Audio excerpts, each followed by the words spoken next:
Assalamualaikum warahmatullahi wabarakatuh. Alhamdulillahi rabbil alamin. Wassalatu wassalamu ala asyrafil anbiya'i wal mursalin, sayyidina wa maulana Muhammad wa ala alihi wa sahbihi ajma'in. Asyhadu an la ilaha illallah wa asyhadu anna Muhammadar Rasulullah. Allahumma salli ala sayyidina Muhammad wa ala ali sayyidina Muhammad. Pemirsa beranda dakwah yang insya Allah dimuliakan oleh Allah Subhanahu wa ta'ala.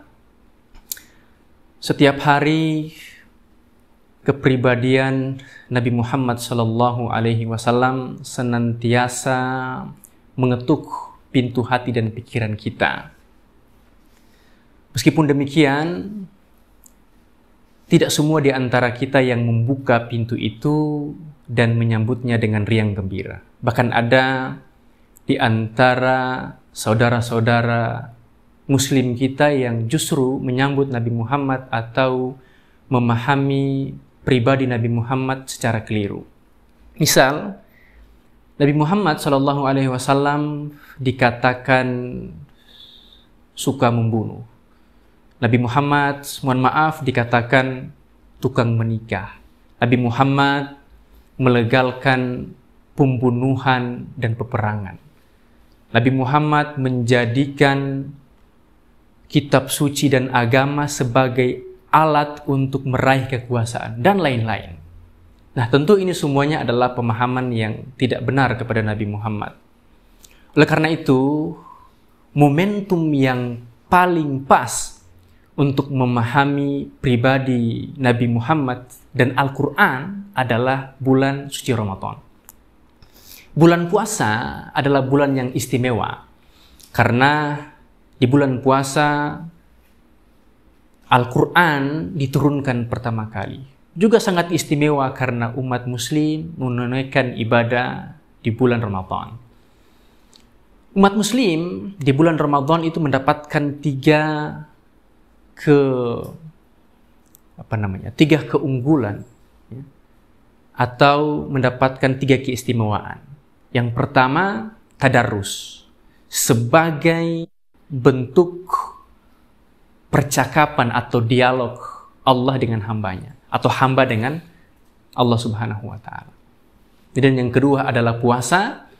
Dan yang ketiga tentunya kita bisa lebih mengenal pribadi Nabi Muhammad sallallahu alaihi wasallam sebagai sosok di mana wahyu diturunkan kepada beliau. Nabi Muhammad akhlaknya adalah Al-Quran.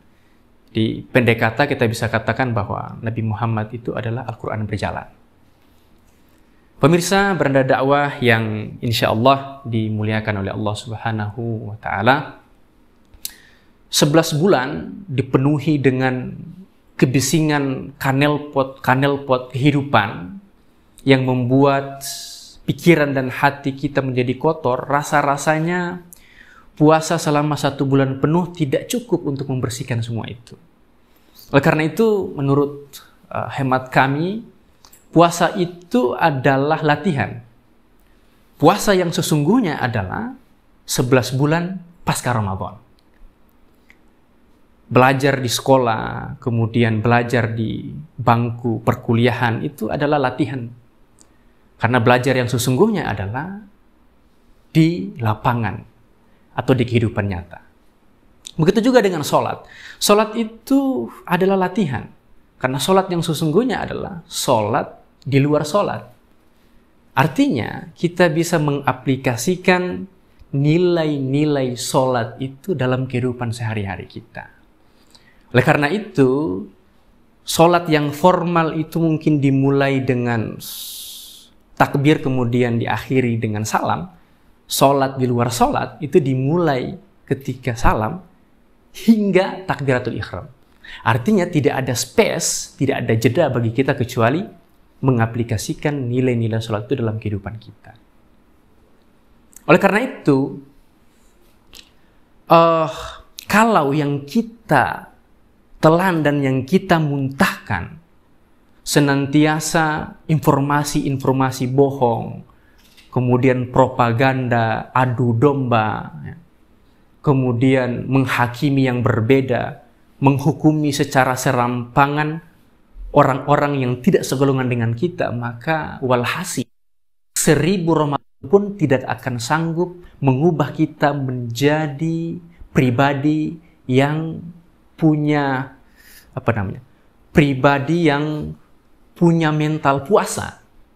Oleh karena itu yang paling penting adalah, dan yang perlu kita maknai kembali, Ramadan itu kata kerja, bukan kata benda. Itu artinya kita harus mengaplikasikan atau kita harus menjalankan hari-hari kita setiap hari itu seolah-olah hari ini adalah hari terakhir kita menghirup udara di dunia ini atau di muka bumi ini. Sehingga apa? Sehingga setiap hembusan napas adalah syukur. Setiap hari adalah kerja keras. Setiap saat adalah melakukan kesalehan. Dan setiap bulan adalah Ramadan. Itu.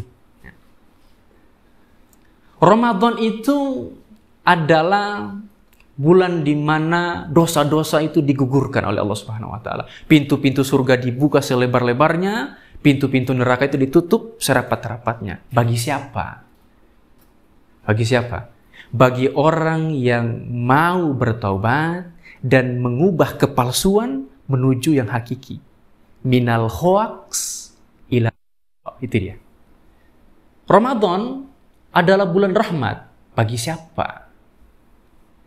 Bagi mereka yang tetap dan terus menebarkan kasih sayang kepada semua makhluk, baik itu kepada sesama umat Islam, bahkan kepada umat-umat yang berada di luar Islam, pada Nasrani, kepada Hindu, kepada Buddha, dan lain-lain.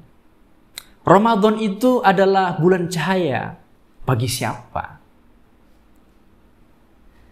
Bagi mereka yang menyadari kegelapan batinnya, kealpaan pola sikap dan kekerdilan pikirannya.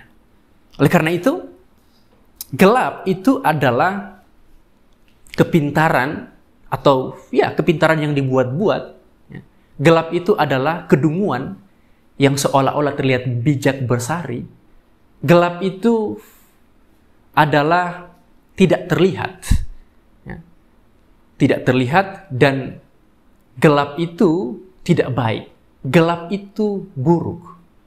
Dan yang paling penting adalah gelap itu menjauhkan kita dari Allah Subhanahu wa taala dan akal sehat. Oleh karena itu, poinnya adalah kalau Al-Quran itu adalah cahaya, Al-Quran dan akhlak Nabi Muhammad SAW itu adalah cahaya dalam kehidupan kita, maka tugas kita cuma satu: menebarkan titik-titik terang sehingga nampak cahaya dalam kehidupan kita. Ini saja. Mohon maaf jika ada kekurangan. Wallahul muwaffiq ila aqwamit thoriq. Wassalamualaikum warahmatullahi wabarakatuh.